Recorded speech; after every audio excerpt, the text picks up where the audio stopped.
Arabia, tama, 13 years po ako doon. Ay, ayan ang picture. Ayan ang mga kasama ko.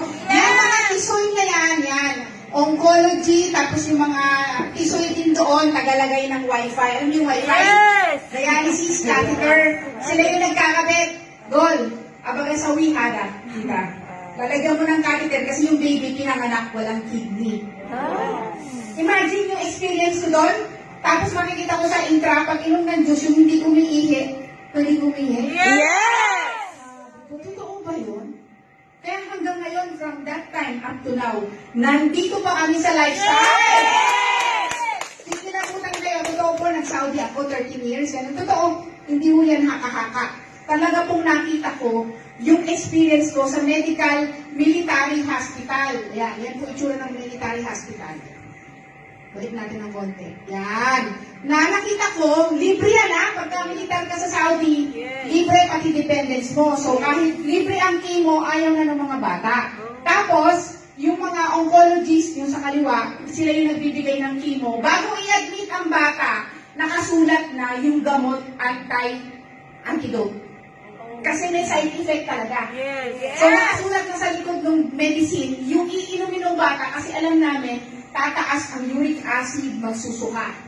So alam namin, may side effect ang chemo. Alam namin kung ano ang effect, kaya alam namin kung gano'ng kabilib ako, kasi ito rin, mayroon din side effect na pampababa ng effect ng chemo. Hindi ka magsusuka, hindi ka makakalbo. Hindi ka manlulupay-pay kapag kinikimo ka, sabayan mo ng intra. Lalakas ang resistensya mo. So, ganito ang kwento. Tapos, yung brain hemorrhage ng brother ko, ito, nakita sa MRI sa gitna, na picture. Yan! Ito, isaw. Ito, dugo. Normal ito abnormal. Sino yung namatay? Nag-brain hemorrhage? Isabel Granada. Pero ang brother ko, nandyan kasama ko sa chat groups. Brain hemorrhage, hindi siya namatay. Hindi ko pina-opera. Ito po ang MRI sa Makati Med, 2015 December. Brain hemorrhage, kailangan operahan, buksan in 4 hours. Convicted ako sa lifestyles. 1 bottle, 1 jigger every hour, 1 bottle a day. In 2 weeks, umupo ang brother ko. Walang chemotherapy. Believe it or not, hindi ako naglabas ng 2 million. Binato ng ER nurse yung kanyang consent form for operation. Minura ako kasi inilabas ko yung brother ko. Kung hindi ka matapang sa lifestyle, hindi mo rin alam ang gagawin. ICU nurse kasi ang sister ko sa UK, siya ang nag-order sa akin ng manitol, anong gagawin, sabay nung intra. Maniwala kayo, buhay ang brother ko. Kasi kung inopera yan, yung 2 million, pag namatay sa table, may babalik ko, hindi. 2 million na isave ko, hindi pa ako nag-GMD. Glory to God. Next. Ayan. So, ang nire-reseta namin sa mga lesions na alcohol kayo ng alcohol So, nangangatay, nagda-dry. May nagpareseta, niresetahan ko naman. Clobetasone, tsaka tacrolimus. Ang tacrolimus, 1,000, isang tube. Ito yung nireseta sa akin, vitiligo. Libre yan sa Saudi, hindi ko ginamit. Sa lifestyles lang ako naniwala. Nireseta ko yan dun sa isang direktor. Namulaklak lalo. Sabi ko, buti na lang mayaman. Hindi ako binawi doon sa tacrolimus na 1,000. Anong ginawa ko? Hugasan nyo na lang po. Sprayan nyo ng intra twice a day. Day 1, day 2. Tuyo ko yan. Last week lang yan. Di ba? Diba? Ako kasi tigas ang ulo ko. Sabi kasi ng nurse, pero yan do, presitahan mo na lang. Hindi sana kung galing sa akin yung gamot. Intra na lang. Kaya pagbalik niya from Cebu, prospect na naman. Di ba ka na ng product?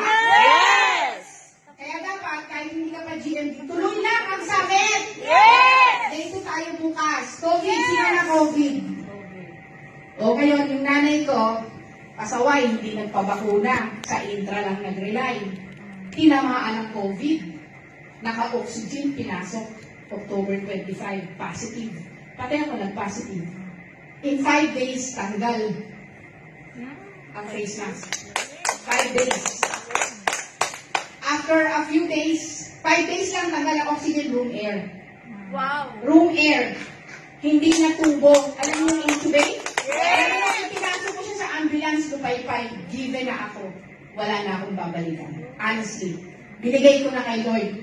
Kaso bumalik ang nanay ko. Yes! Next week. Room air. Nakasamit pa kami noon, Roar. Naka-admit, nagsasamit. Walang challenge sa lifestyle. Yes! Tuloy ang trial, tuloy ang training. Naka-admit na ang nanay ko, hindi ko alam kung bibigay o hindi. Tuloy ang summit. Kala nyo, nagsasamit ako niya, pero yung nanay ko nandun agaw buhay sa loob ng ospital. Ina-admit ko sa kaklase ko. Pero nung in-admit ko, I let it go. Pero, next slide, pumayag silang ibigay ang intra sa loob ng hospital. Buti na isip ko, sabi ko sa caregiver sa loob, di ba may bantay? Kaya ibibigay mo, 8 a.m. intra, dalawa ha, 10 a.m. 5 at night, 12 noon, isang intra. Hindi yan tinago, pinabigay talaga either NGT o capsule. Pinabigay! Pumayag, so pinabigay lang naman yan eh, nung kasabay ng mga basinisibab, inflexibility, gano'n, libre lahat yun, 200,000 for survivor ng COVID. Yes! Lumakas, 200,000 ang bill. Awa ng Diyos, libre. O, diba? Glory to God!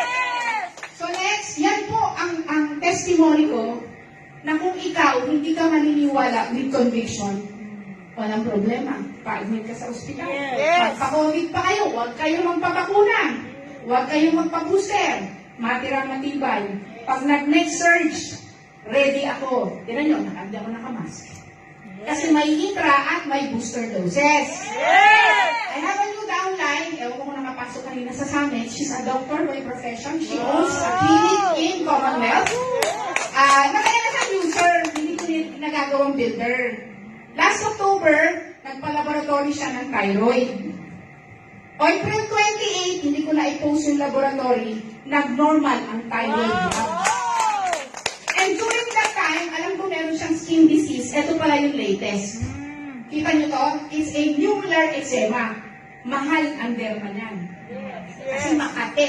Yes! Oh, alam niya, nuclear eczema, matagal to. Years, 5 years, 10 years.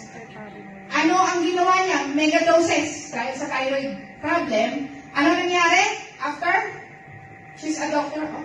Yes! Nagulat ako, siya ang nagbigay ng pictures. Hala, hindi naman sinasabi sa akin na may ganyan siyang experience.